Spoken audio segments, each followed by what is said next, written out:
Religious fanaticism, political fanaticism, fanaticism of any kind of way and sorts. A lot of people have this passion to overclassify things. Overclassification typically means nothing else than people not knowing enough about something. So they typically end up creating all sorts of synonyms, thinking that they're gonna group things up. And the problem with the mind is a lot of people end up doing this, yes? And when they classify things, they end up with this sensation that they know more than they knew initially. See, when it comes to fanaticism, fanaticism is an extreme way of taking something into account. Personally, as a term, I call it the sniper scope syndrome, because you can only focus on one thing and everything else, unfortunately, is no longer relevant, or in fanatical terms, becomes the so called enemy. See, there is only one single form of fanaticism, not social, not political, not religious, not in any other way. Fanaticism means you are slave of an emotion, because fanaticism means you have finally found an emotion that makes you feel good after being numb emotionally for a very, very long time. See, emotions are typically the result of actions. You cannot have an emotion just out of nothing, unless you're a guru and you know how to meditate and find respite and solace in the loneliness that can be when you do your own spiritual work, because there is nobody in there to distract you. Yes? So when it comes to this emotion, finally feeling an emotion that makes you feel good will obviously make you become obsessed with it, and you become obsessed with it more and more. The same principle you find in serial killers, because they have been numbed emotionally for a long time. Your emotions are technically your life, the only thing you will remember when you'll be on your deathbed, not the events that you went through. You're not remembering the events necessarily, because the events are only those that facilitate the so-called emotions. When you felt good, when you felt bad, when you felt in a certain way that created a certain attachment towards that event, the attachment was of an emotional nature. Yes, and that is the emotion that you will remember. Yes, you will remember the emotion, not necessarily the event. With fanatics, that's the same thing. They are doing whatever they are doing because they are worshipping their emotion, not because they care about their religion and the such.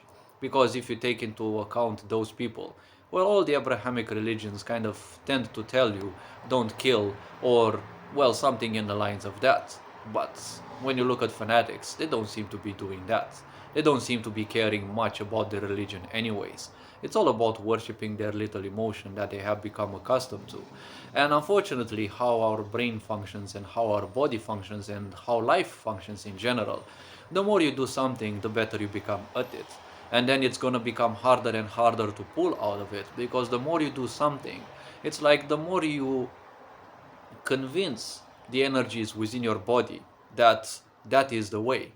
Yes? Life doesn't have any consciousness, any awareness. It functions unconsciously based on its own coding, let's call it so.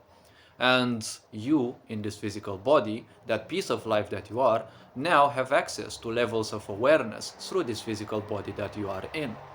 So the point is, you can choose now through the discernment that the mental has of this body, the brain, the mind, yes, logical thinking, has at a much higher level, or let's say a different level, than that of life itself. So you can now make decisions. These decisions are typically made on emotional basis. Yes? Emotional and or let's say thoughts. Yes? Because we function based on emotions and obviously on thoughts. They're kind of the same thing, except emotions take their time to go away and the mind is very volatile. That's why you don't need to spend too much time with a single thought. Yes?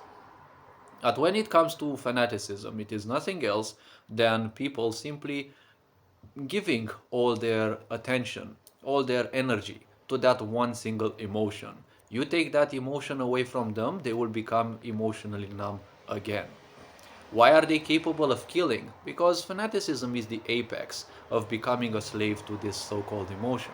Imagine how miserable those people can be, because you will only see fanaticism in misery, and misery always creates separation. Yes, it always creates separation. When you look at a society that's been through authoritarian regimes, obviously you will see fanatics, because an authoritarian regime is typically followed by fanatics. Yes, it is imposed by those, because look at an authoritarian regime. What does it do? Personality cult, right? What is personality cult? Someone finally receiving attention. All the attention they are definitely feeling not worthy of, but they're still receiving it. Yes? Now that some regimes in the world were called authoritarian and they weren't necessarily as authoritarian as described, well, that is for people to find out. But ultimately, everything in this world functions more or less based on emotion, because emotion is that what makes you alive. Even when you look at the word, what is it? It means energy in motion, yes? It has a huge impact on everyone's life, but fanaticism related, that is basically nothing else but the apex of misery, yes? Nothing else but the apex of misery, where someone becomes so entrenched in their own ideas because they are convinced they are not worthy of anything. So therefore, they will fight against everything else, everything other than that which they called, or well, which they deemed worthy of their attention. Yes, because if after feeling years and years of emotional numbness, obviously you can't feel any way other than dead, right? A lot of people feel dead on the inside because they don't feel any emotion. They don't allow themselves to feel any emotion. What do miserable people teach you? That emotions are weak. Why? Because they feel that. And how does misery function? Well, it functions the same way as you've seen it all around. Everyone wants to draw you into their own misery to make sure that you're also gonna suffer from it at least as much as they are, right? Because they have given up all hope, they have become slaves of it, and obviously everyone else has to be the same. Yes, people who have embraced misery and this idea of rejecting everyone else, and they give all their time and all their energy to this misery and always seek to make others at least equally miserable as them. Aren't they also fanatics in the end? Because miserable people who are miserable and embrace it as their comfort zone, that is the apex of ignorance, which is also fanaticism. Because what do you see those people do? They uh, lie, they cheat, kill, do whatever. Why? Because they want everyone else to suffer at least as much as them, right?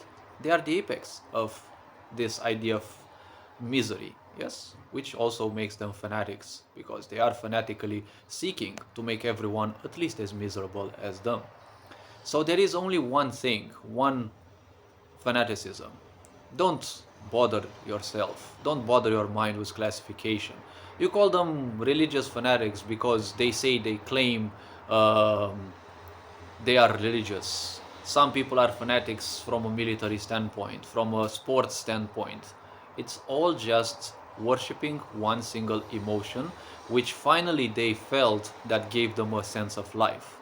Everything else is irrelevant to them because they are simply too lazy and too dumb to simply try anything else. But the first thing that they encountered and did that gave them an emotion. This is what gives birth to a serial killer, that they found joy in killing something or someone, and well, now it is the only thing they will do. Because it's also on a karmic structure, yes, but I'm not gonna dive into that in this video. But ultimately, that desperate seeking for an emotion will grant them a situation, an event where they will actually feel one emotion and they will become so obsessed with it that they will do it. Yes, some people, because, well, that's how misery functions. What do they like? To control things and to make sure that no one will oppose them. What's happening in this world? Well, everyone is obsessed with control, but they want to make sure that you're not allowed to say anything against them or do anything against them. Yes? What is the apex of misery? Well, narcissism, yes? So hopefully this video raised a bit of awareness. Hopefully this video raised a bit of, knowledge. And, well, all this being said, take care, enjoy your life, and, well, take care. Ferinjan Board signing out.